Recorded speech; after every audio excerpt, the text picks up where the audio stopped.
Welcome to 21st Century Dating Decoded. We're making modern love simple. Get ready to decode your love life. Brought to you by Speed Mingle. What if I told you that by just packing up your apartment and moving 50 miles down the highway, you could mathematically triple your chances of finding a partner? I mean, it sounds like a scam, right? But it's actually completely backed by the data. Exactly, because, you always hear people complain that the dating pool in their city is basically a puddle. And we never stop to realize that they might be statistically, literally correct. Yeah, geographically correct. People tend to view finding love as this, highly personalized, almost mystical endeavor. We think it's all fate and chemistry. Or just, having better photos on your dating app. Right, better lighting. But when you aggregate millions of data points from U.S. Census records to global financial indices, you start to see that romance is fiercely governed by supply, demand, and municipal infrastructure. And that is exactly our mission for this deep dive. Today, we are mapping out the literal geography of love, singlehood, and the economics of dating. We are looking at the hard data behind where you should actually be looking for a partner. Because if you're casting your net in the wrong ocean, it doesn't matter how great your profile is. Right. And to build this map, we are pulling from a massive stack of sources. We've got U.S. Census data analyses by Smart Asset, global financial indices from Deutsche Bank and WalletHub, and these really deep demographic reports from platforms like Dating.com, Zumper, MoneyLion, and Zoocasa. It's a lot of data. We're talking the top 25 best and worst cities to be single, places where the gender ratios are wildly skewed, and the very literal singles tax. Oh yeah, the singles tax. We are definitely getting into how much a standard date costs around the world and how your local wages completely dictate whether a city is actually affordable for singles. So, where should we start? Okay, let's unpack this by starting with the baseline geography. Before we get into the cost of romance or who is dating whom, we just need to know, where is everybody? The demographic divide. Yeah. If you were single, where are your people congregated? And conversely, where are the marriage capitals? Yeah. Because looking at the Smart Asset analysis of U.S. Census data, the divide is incredibly stark. It really is. If you are searching for the absolute epicenter of singlehood in the United States, the data points overwhelmingly to the Great Lakes region. The Great Lakes. Yeah. Specifically, Detroit, Michigan. According to the analysis, Detroit claims the title for the most single city in the country. Up to 58.5% of the adult population there has never been married. Wait, nearly 6 out of every 10 adults walking around Detroit have never tied the knot. That's massive. It's a huge concentration. Yeah. And it isn't an isolated anomaly either. You see Rochester, New York sitting right alongside them, fluctuating between 56.4 and 58.5% never married. And Boston is right up there too, right? Hitting up to 57.4%. Yeah. Then you have Newark, Cleveland, Milwaukee, and Washington, D.C., all showing these massive populations of people who've just never been married. Right. And to understand why these massive clusters exist, we have to stop looking at them as just cities. We need to start looking at them as distinct economic ecosystems. That makes sense. Let's take Boston and Rochester first. The mechanism driving their single populations is largely academic and institutional. Because of the universities. Exactly. You have massive university ecosystems, research hospitals, function as talent incubators. Right, so I like to think of this using an analogy. Cities basically have two distinct functions for relationships. You have your waiting room cities and your settling down room cities. Oh, like that. Yeah, so Boston and D.C. are the ultimate waiting rooms. You go there to get your degree, you share some cramped apartment with 3 roommates, you climb the first few rungs of your career ladder, and you date constantly. You're building your individual life before you merge it with someone else's. Exactly. And the infrastructure of a waiting room city actively supports that lifestyle. You see a high density of multifamily housing, walkable neighborhoods, extensive public transit, And a huge proliferation of bars, coffee shops, and late-night venues. The urban planning literally facilitates mingling. Yeah, D.C. in particular is famous for this transient, highly ambitious young workforce. People cycle in for a presidential administration or a fellowship. They stay for maybe 3 years, and then they leave. Which naturally suppresses the marriage rate. You aren't going to buy a house and settle down if you know you're leaving in 36 months. But wait, let me challenge this slightly. Yeah. Because if Boston and D.C. are these bustling academic waiting rooms full of young professionals, Detroit and Cleveland don't really fit that exact same profile. No, they don't. So is Detroit highly single because it's a young, vibrant, transient hub? Or is it because economic factors are actively delaying marriage? Because we know financial instability is one of the biggest reasons people put off getting married. That is a crucial distinction, and it's a fantastic point. Detroit's high single rate operates on a completely different mechanism than Boston's. Okay, break that down to me. In Detroit's case, we are looking at the long-term echoes of deindustrialization and economic restructuring. Historically, marriage is an institution deeply tied to wealth building and financial security. So when you have a city that has faced decades of job market volatility, lower median incomes, and housing market crises, the baseline financial stability that many people require before they feel ready to marry is just harder to achieve. So in Boston, people are single because they are prioritizing education and their early career. Yeah. But in Detroit, people might be single because the local economy simply isn't providing the stability necessary for family formation. Precisely. And that nuance matters immensely when we talk about the best cities for dating. Just because a city has a massive volume of single people doesn't mean it has a frictionless dating scene. Oh, for sure. Huh. Because if a high percentage of those singles are dealing with economic anxiety, that fundamentally changes the psychology of dating in that city. Yeah. You're not going out for expensive cocktails if you're worried about rent. Exactly. Okay, so let's flip it. Let's look at the absolute opposite end of the spectrum. If Detroit and Boston are the single capitals, where is the ultimate settling down room? The quintessential settling down room, according to the top 25 data, is Fremont, California. Yeah. In Fremont, an overwhelming 63.8% of adults are currently married. Only 26.4% have never been married. Wow. And perhaps fundamentally linked to that stability, Fremont boasts the lowest divorce rate in the entire study, sitting at just 4.8%. Fremont, California. Yep. Okay, so just for context for you listening, Fremont is in the Bay Area. It is incredibly expensive. It's home to major tech companies. It's where a massive Tesla factory is located. And the median household income is just astronomical compared to the national average. Yes. So what we are seeing here is basically a gated community for established dual-income tech couples. That's exactly what it is. It acts entirely as a structural filter.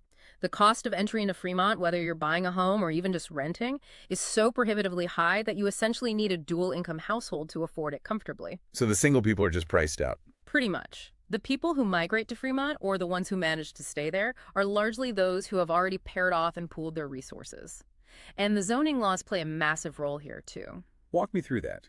How does city zoning actually affect your relationship status? Well, if a city zones heavily for single-family homes with large yards, and they actively restrict the construction of high-density apartments or mixed-use commercial properties with bars and late-night venues, it inherently becomes hostile to the single lifestyle. Because singles thrive on density. They need affordable one-bedroom apartments and third places to meet people. Right.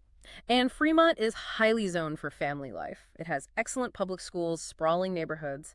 It is designed for stability, not the chaos of single mingling. Which makes perfect sense. Yes. And looking at the list, other highly married cities in the top 25 include Plano, Texas, and Colorado Springs.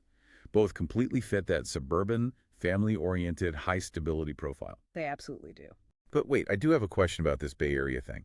Fremont is right next to San Jose and the broader Silicon Valley area. How can one city be the definitive marriage capital? Well, just down the highway, you have cities famous for being massive bubbles of single young tech workers. Like, where is the spillover? The spillover is managed by exactly what we just discussed, real estate and urban planning.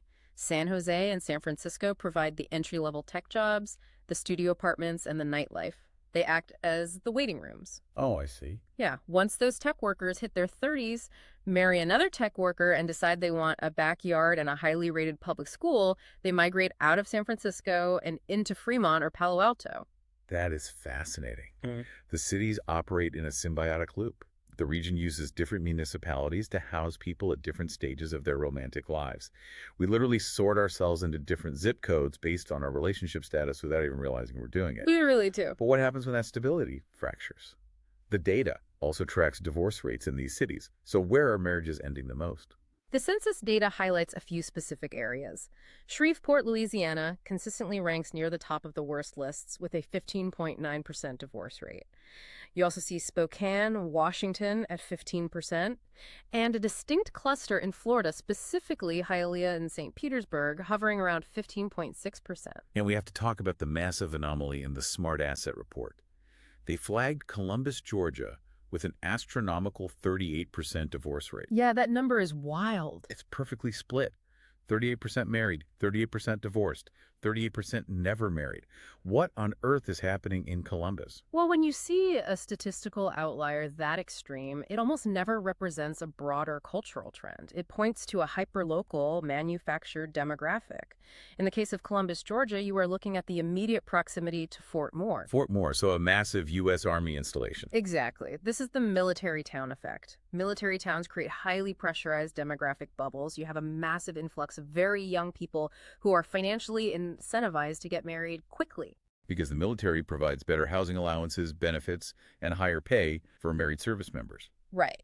So this often leads to expedited marriages among 18 to 21-year-olds. But unfortunately, the intense stress of military life, frequent deployments, and frankly just the young age of the couples inevitably leads to a significantly higher than average divorce rate. Wow. The stat in Columbus is a perfect illustration of how a single dominant local industry can completely warp the relationship statistics of an entire city. And with places like Shreveport or Spokane, we're likely looking at a mix of economic pressures. Lower median incomes combined with a lack of economic mobility act as a massive stressor on marriages. It just proves that relationship longevity isn't just about how much you love your partner. No, it's heavily influenced by the macroeconomic environment around you, which actually brings us to a crucial pivot in the data, because knowing that a city is full of single people is only half the battle. You have to know who those single people are. Exactly.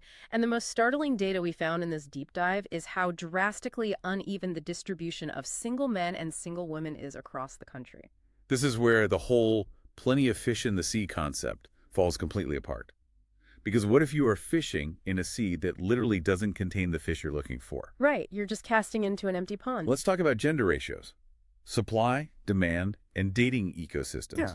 Because if you are a single person struggling to find a date, you might be totally internalizing the failure. You're staring at your phone thinking, am I not attractive enough? Is my profile bio boring? When in reality, the math might simply be rigged against you. Exactly. The numerical imbalances in certain American cities are staggering. Let's start with where men vastly outnumber women. If you are a single woman looking for a single man, your absolute statistical paradise is Oceanside, California. The data on Oceanside is incredible. There are 152.7 single men for every 100 single women. That is essentially 3 men for every 2 women. If you are a single woman there, the odds are so heavily in your favor, it's almost absurd. And it's not just Oceanside. Looking at the top 25 list, Miami has a ratio of 138 single men for every 100 single women. And Fremont, our marriage capital, also has a huge surplus of single men, sitting at 136.7 per 100 women.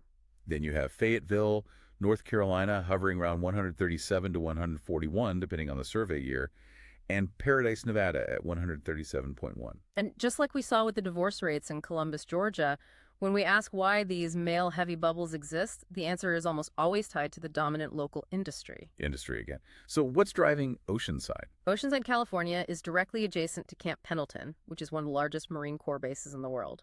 Fayetteville, North Carolina is home to Fort Liberty. Ah, military bases. Yes. These massive military installations import tens of thousands of young, predominantly single men, creating an artificial demographic bubble that just spills over into the local civilian dating scene. Which means if you are a local single woman in Fayetteville, you have an endless supply of dates. But if you are a civilian single man in Fayetteville, your dating pool is completely flooded with competition. You're at a massive statistical disadvantage. What about a place like Fremont or San Jose, which also ranks incredibly high with about 124 men per 100 women? That is the Silicon Valley tech effect. While the tech industry has definitely made strides in recent years, engineering, software development, and the surrounding venture capital ecosystems have historically drawn a disproportionately male workforce. Right, so the migration patterns of young men moving to the Bay Area for these high-paying tech roles completely skews the local dating ratios. It does. It warps the whole region. And Miami. That one surprised me. I mean, you don't necessarily think of Miami as a military base or a tech hub. Miami is a really unique hybrid case.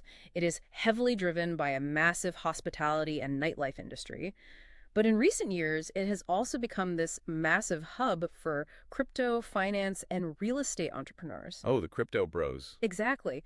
This specific blend of industries attracts a huge influx of young male professionals. Furthermore, Miami has a highly transient party culture that heavily appeals to unattached men with a lot of disposable income. Okay, let's look at the other side of the coin. Where do single women vastly outnumber single men? And looking at the data, the American South absolutely dominates this list. It does, and the margins are severe. Birmingham, Alabama is the starkest example in the smart asset data. In Birmingham, there are only 81.9 single men for every 100 single women.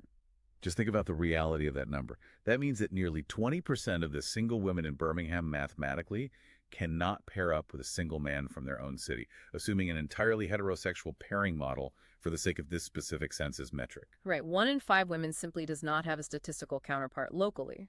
And the list continues. Washington, D.C. is another prime example. Depending on the year of the survey, D.C. hovers around 84.5 to 86.4 single men per 100 single women. New Orleans is similarly skewed with about 85.3 men, and Baltimore sits at 86.4 men per 100 women. You also see Greensboro, North Carolina, and Shreveport, Louisiana, right at the top of the list for a massive surplus of single women. Also notice Rochester, New York in there.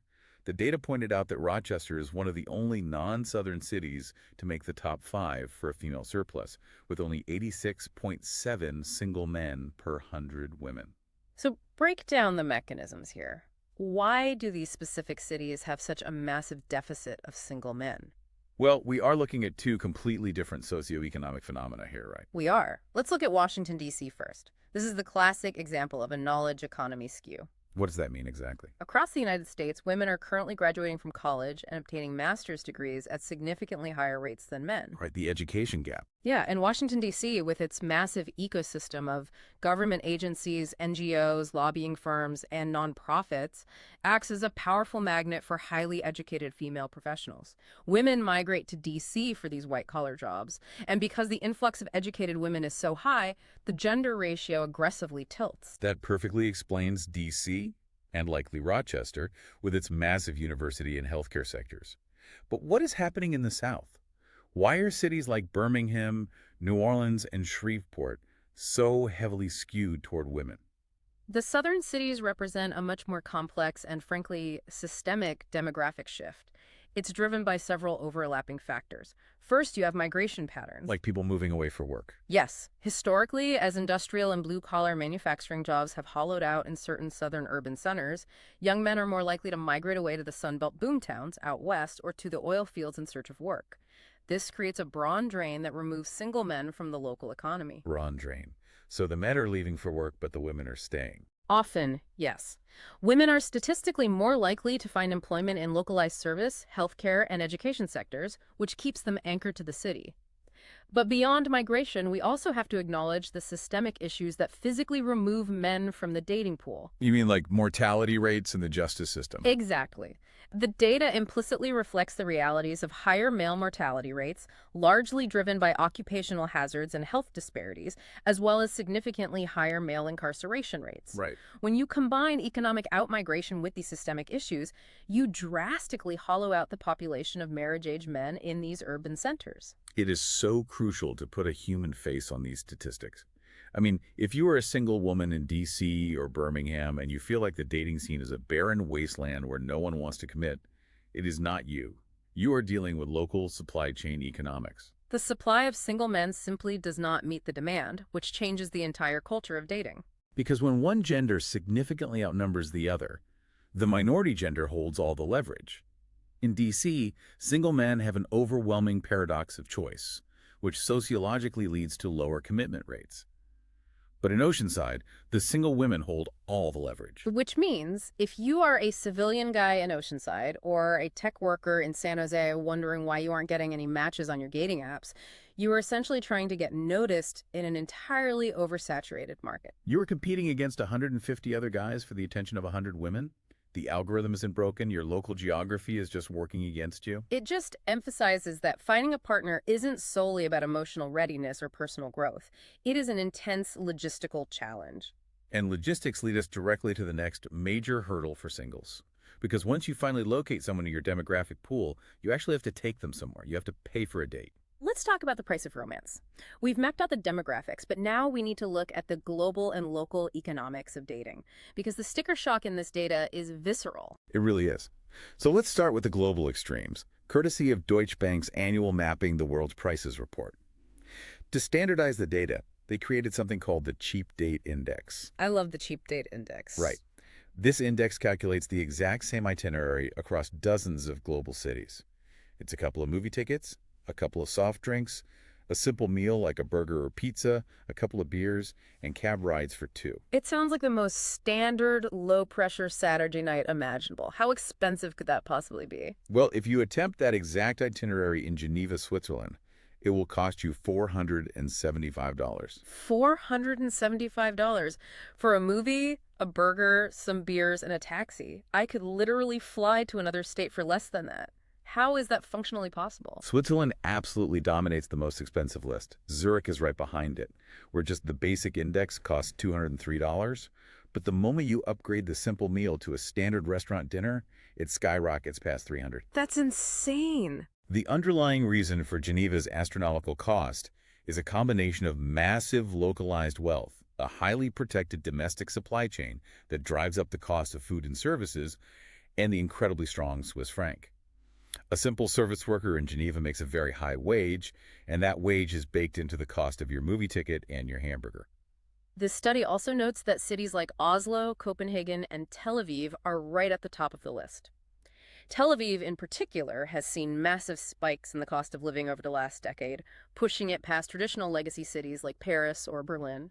But if you want to date on a strict budget, the report highlights the other end of the spectrum. Delhi, India, is the absolute cheapest major global city for a date. That exact same itinerary, movies, meal, drinks, cab cost just $103. Wow, quite a difference. And if you're looking strictly at Europe, Istanbul is your cheapest option, coming in at around 163 euros. Though, we should definitely add the context the data provides regarding Istanbul. Due to massive inflation and currency collapse in Turkey over the last few years, Istanbul is cheap for a tourist holding euros or American dollars. But for the actual residents earning Turkish lira, the local cost of dating has become incredibly burdensome. Which brings up a fundamental economic concept that is absolutely vital for anyone trying to understand this data, right? The difference between absolute costs and relative costs. Yes, this is so important. It is one thing to look at the raw dollar amount price tag of a pizza. It is an entirely different thing to look at what percentage of your local paycheck that pizza consumes. Let's apply this to the United States. We have the Moneyline report tracking the absolute costs of dating across major U.S. cities. And if you are dating in New York City, the absolute cost is brutal. A standard 3-course dinner for two and a round-trip taxi will run you $351. $351. Yeah. Philadelphia is surprisingly close behind at $295. Los Angeles is $274, and Boston is $272. And Dating.com highlighted Miami for having a particularly vicious singles tax. We talked earlier about Miami's massive influx of young male professionals and its nightlife-driven culture. Well, participating in that culture is prohibitively expensive. Oh, I bet. The data calculates that just taking yourself out for a solo date night in Miami costs about $110. If you want to engage in the actual social scene, hitting the beach clubs or the nightlife venues where singles actually mingle, you are looking at an average of $200 per night.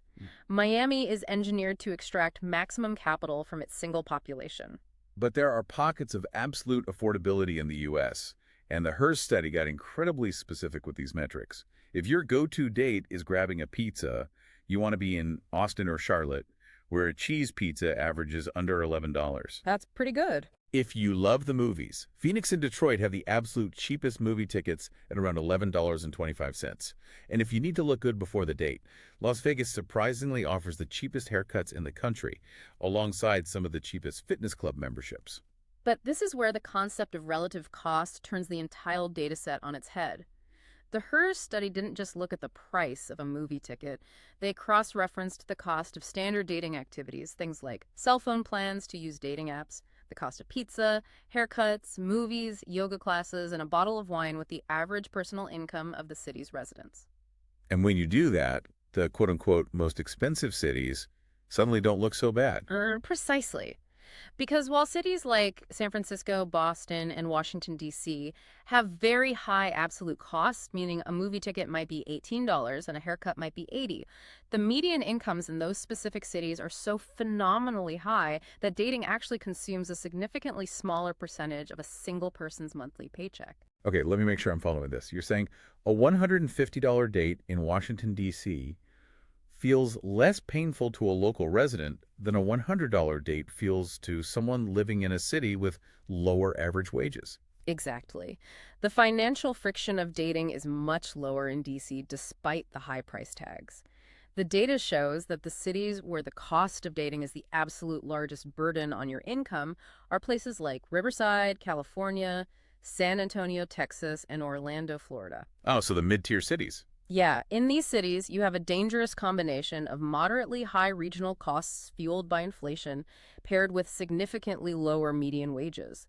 So Detroit might have the absolute cheapest movie tickets in the country, and Charlotte might have the cheapest pizza, but when you factor in the lower local salaries, going out on a date in those cities represents a much heavier financial sacrifice. Which fundamentally changes how people behave. I mean, if dating takes up 15% of your disposable income in San Antonio versus 5% in San Francisco, people in San Antonio are going to go on fewer dates. They have to. They're going to be more cautious about who they meet. They might delay mingling entirely. It's wild how local wage stagnation directly suppresses romantic mingling. And we see this exact dynamic play out when we look at international stereotypes versus data realities. Yes. Let's talk about Paris. When anyone thinks of a romantic European vacation, the immediate cliche is the city of love. You picture walking along the Seine, drinking wine, falling in love. But the Drift Travel study on spring fling destinations absolutely eviscerated the Paris stereotype. They ranked Paris a dismal 21st in Europe for finding love. The data really tore the mythology apart. When they measured actual, tangible metrics that facilitate romance, Paris scored terribly. Like what kind of metrics?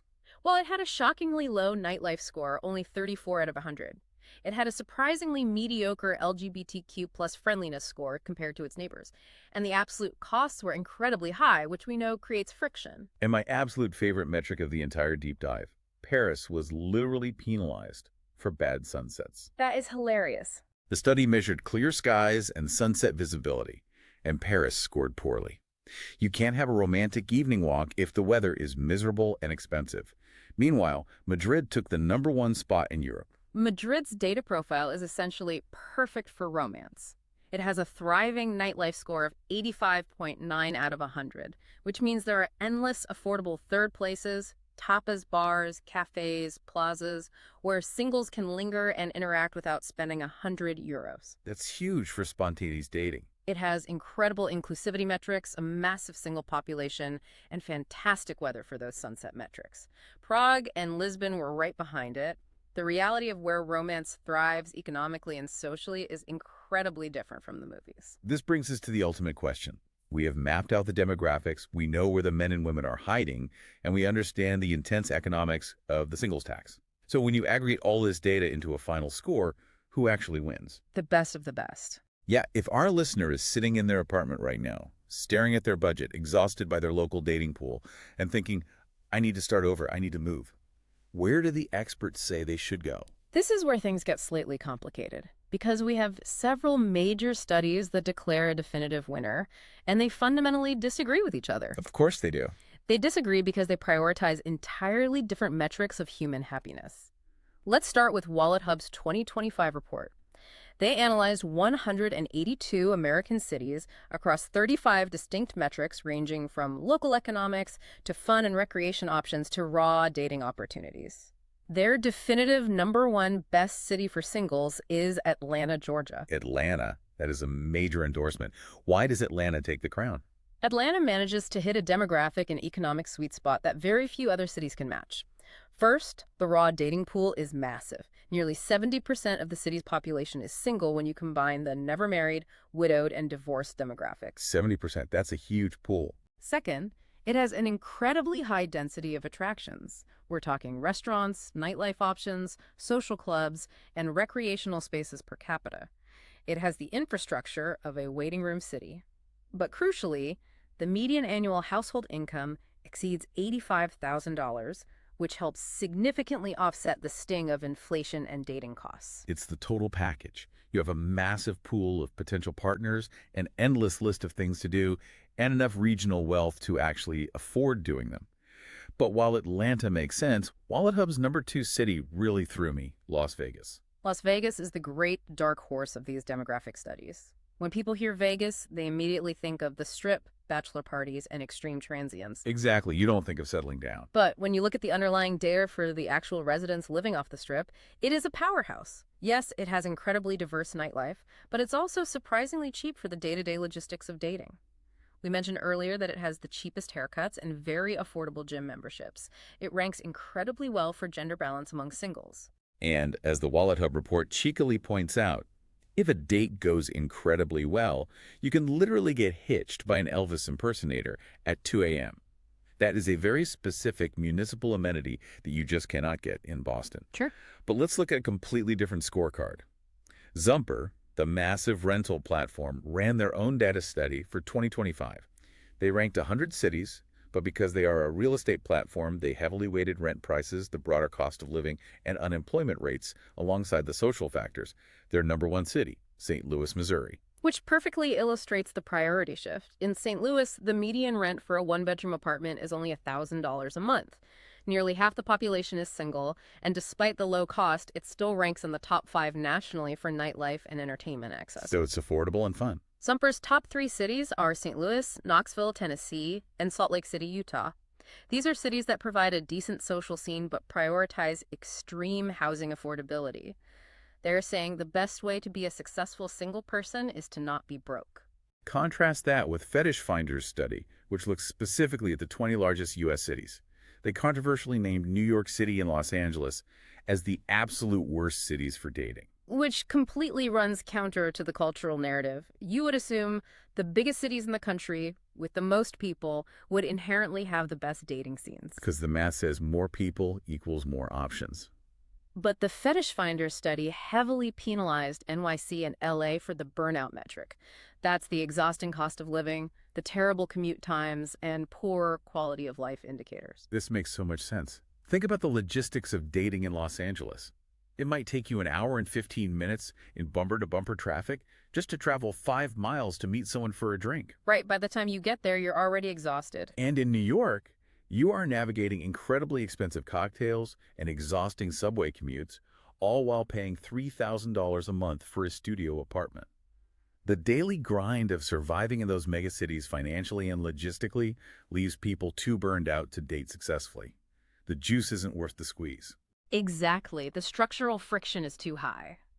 That study placed Seattle at #1, citing a high monthly average of people actively looking for relationships online and a great overall quality of life, despite Seattle's high expenses. They argue that Seattle offers the density of a major city without the absolute gridlock burnout of LA or New York. But this is exactly where we need your synthesis. We have Wallet Hub putting Seattle at #4, but Zumper didn't have it anywhere near the top because the rent in Seattle is astronomically high. If our listener wants to optimize their life for love, how do they navigate these conflicting scorecards? How do they choose? It comes down to identifying your personal Goldilocks zone based on what is holding you back right now. You have to diagnose your own dating friction. Okay, so how do you do that? Well, if your problem is simply a lack of options, if you are tired of seeing the same 50 people on your apps, your priority is raw, overwhelming dating pool size. The data points you to Detroit or Boston. But if your problem is that you literally cannot afford to go out and mingle because 60% of your paycheck goes to rent, your priority is disposable income. You need to move to St. Louis or Knoxville. Correct. But if you want the true Goldilocks zone, the perfect intersection of a massive dating pool, affordable activities, good gender balance, and high enough wages to enjoy it all without going bankrupt, the data firmly points to Atlanta or Las Vegas. And there's one final piece to this puzzle that makes the Atlanta recommendation so compelling, and it comes from the real estate data provided by Zoocasa. Because deciding to pack up and move to find love isn't just a social decision, it's ultimately a massive financial and real estate decision. Yes, Zoocasa compared the cost of renting versus buying in these top-tier dating cities. They found that rent in Atlanta is actually 28% higher than rent in Las Vegas. So if you plan to be a renter for the foreseeable future, Vegas is the better economic play. Okay, but what if you want to buy? If your long-term goal is to eventually buy a house with this future partner you are hoping to meet, the average home price in Atlanta is around $374,000. Which is well below the national average of roughly $443,000. Exactly. So Atlanta gives you the top-tier dating scene with a highly accessible path to homeownership, whereas a city like Seattle, which ranks great for dating activity and quality of life, has housing costs that are astronomically higher. So you might find a partner in Seattle, but you will face a massive barrier to long-term financial stability when you decide to settle down. Atlanta allows you to date and build equity. We have covered so much ground today. To quickly summarize this deep dive for you, finding love is not just about changing your wardrobe or working on your opening lines. It is an intense mix of knowing your local demographic ratios. Are you a single guy swimming in a tech hub ocean with way too many men? Or are you a single woman in D.C. fighting a massive statistical disadvantage? It's understanding your dating budget relative to your local income, not just the absolute cost of a pizza. And crucially, it's recognizing whether your city's zoning and infrastructure are built for single mingling or married nesting. It is about strategically aligning your geography with your relationship goals. And taking all of this data into account leaves us with a final, rather provocative thought to mull over. Ooh, lay it on me. Over the past few years, the widespread adoption of remote work has created a massive wave of internal migration across the country. We have seen hundreds of thousands of people pack up and move across state lines to optimize their state taxes, to buy a cheaper house with a yard, or to be closer to the mountains. They moved purely for economics and lifestyle. Right, the great reshuffling. People completely decoupled their physical location from their employment. But based on the staggering demographic imbalances we've unpacked today, are we about to enter a new era of dating migrations? Will we start seeing singles strategically optimizing their zip codes specifically to find a partner? Oh, wow, that is interesting. Think about the stark numbers and the gender ratios. If you are a single, remote working woman living in Washington, D.C., where you are fighting a severe statistical deficit of men, is packing up your laptop and moving to Oceanside, California, where men outnumber women 152 to 100, the greatest dating hack of all time. That is absolutely brilliant. Don't change your bio, change your coordinates. Let the laws of supply and demand do the heavy lifting for your love life. If you have the freedom to work from anywhere, why wouldn't you work from a statistical paradise? Exactly. It's just simple math. That's a fascinating question and something for you to seriously think about the next time you log into a dating app and see the exact same 5 people in your neighborhood. Thank you so much for joining us on this deep dive into the data of dating. Yes, thank you. We hope you're leaving with a little less dating fatigue and a whole lot more demographic strategy. Keep casting those nets, but maybe check the municipal zoning map first. See you next time. Thank you for listening and watching on the new Speed Mingle TV network.